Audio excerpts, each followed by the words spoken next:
You're listening to the Doctor Is In podcast, brought to you by martinclinic.com. During the episode, the doctors share a lot of information. As awesome as the info may be, it is not intended to diagnose, cure, treat, or prevent any disease. It's strictly for informational purposes. Good morning, everyone. Just wanted to talk to you about a new study that came out with B12 and sarcopenia, which is muscle weakness and wasting, especially in seniors. So the idea is that the study showed, again, the significance of B12.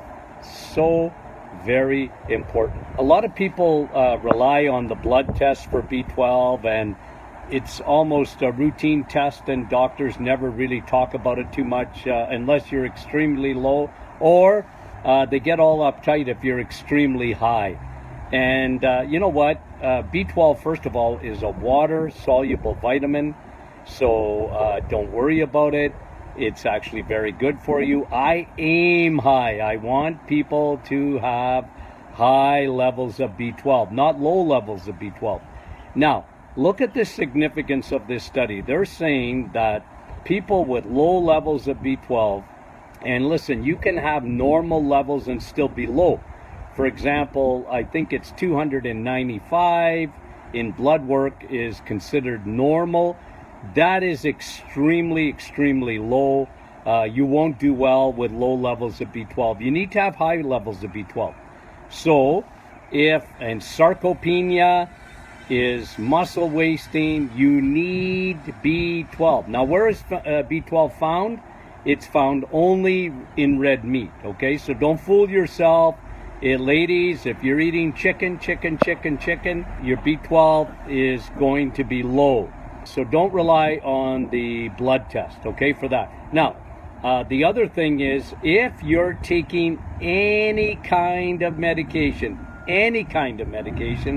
I don't care if it's blood pressure medication, acid reflux medication, metformin for diabetes, any kind of medication, you should consider yourself low in B12, okay? So especially if you're taking anything for acid reflux or whatever, you're going to be low in B12. That will set you up for sarcopenia, okay?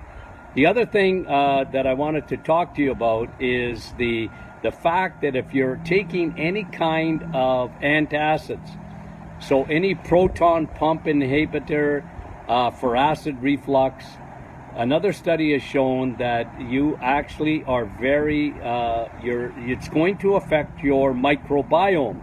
So guess what that stuff does? It kills your friendly bacteria, okay? So just remember that. So B12, very, very significant. If you're on any kind of medication at all, consider yourself to be low in B12. You should take it as a supplement. Ladies, you're the ones that have the most risk of getting osteoporosis and sarcopenia. Sarcopenia is muscle wasting. Wasted muscle, wasted bone. Wasted muscle, wasted bone. So just remember, B12 is a supplement that most people, especially as you get older, should take a supplement of B12, and make sure it's methylcobalamin.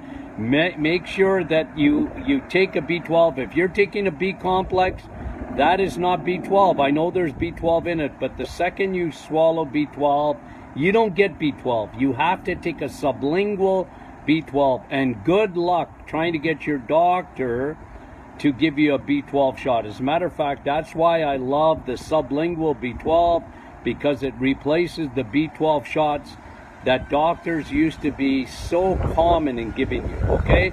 So keep sending in your questions. Thanks so much for watching. You've reached the end of another Doctor Is In podcast with your hosts, Dr. Martin Jr. and Sr. Be sure to catch our next episode, and thanks for listening.